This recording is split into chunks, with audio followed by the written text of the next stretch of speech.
Subscribe to my channel. Assalamualaikum warahmatullahi wabarakatuh. Tabi'un. Biodata. Materi yang akan dibahas adalah elastisitas dan hukum Hooke.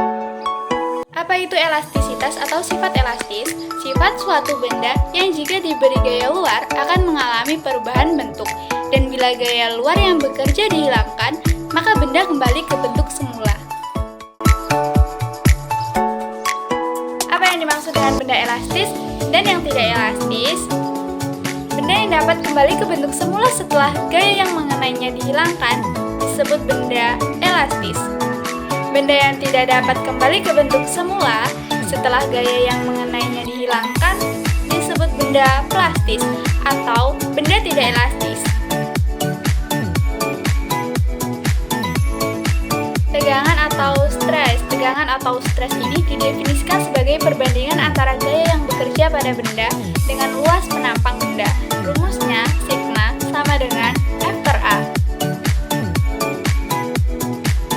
Tegangan atau strain didefinisikan sebagai perbandingan antara pertambahan panjang batang dengan panjang mula-mula. Rumus E kecil dirumuskan sebagai delta L per L.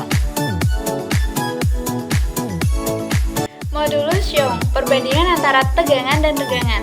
Benda tersebut disebut dengan modulus elastisitas atau modulus Young. Rumusnya E besar sama dengan sigma per E kecil.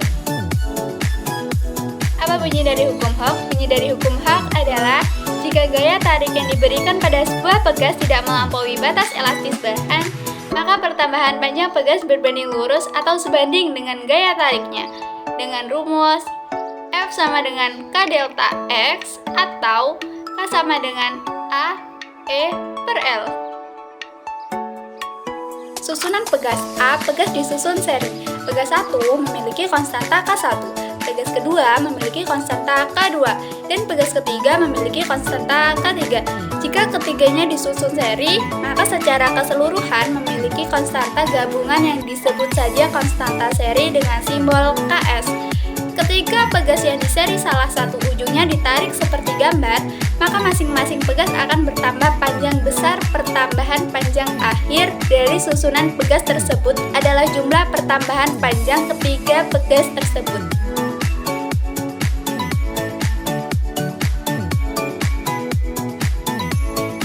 B. Pegas disusun paralel. Pegas 1 memiliki konstanta K1, pegas kedua memiliki konstanta K2, dan pegas ketiga memiliki konstanta K3. Jika ketiganya disusun paralel, maka ketika ditarik dengan gaya F, ketiga pegas akan mengalami pertambahan panjang sama besar. Gaya F terdistribusi pada ketiga pegas dengan masing-masing F1, F2, dan F3.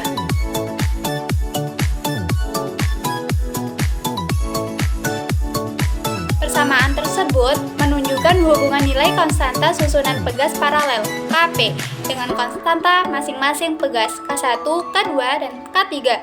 Dengan penjumlahan seperti itu, nilai Kp akan lebih besar daripada masing-masing nilai penyusunnya, yang artinya bahwa pegas yang disusun paralel akan menjadi sistem pegas yang lebih sukar diubah bentuk dan ukurannya. Biru laut seperti kolam, ikan paus pandai menyelam. Dari lubuk hati yang paling dalam, saya tutup presentasi dengan salam. Wassalamualaikum warahmatullahi wabarakatuh.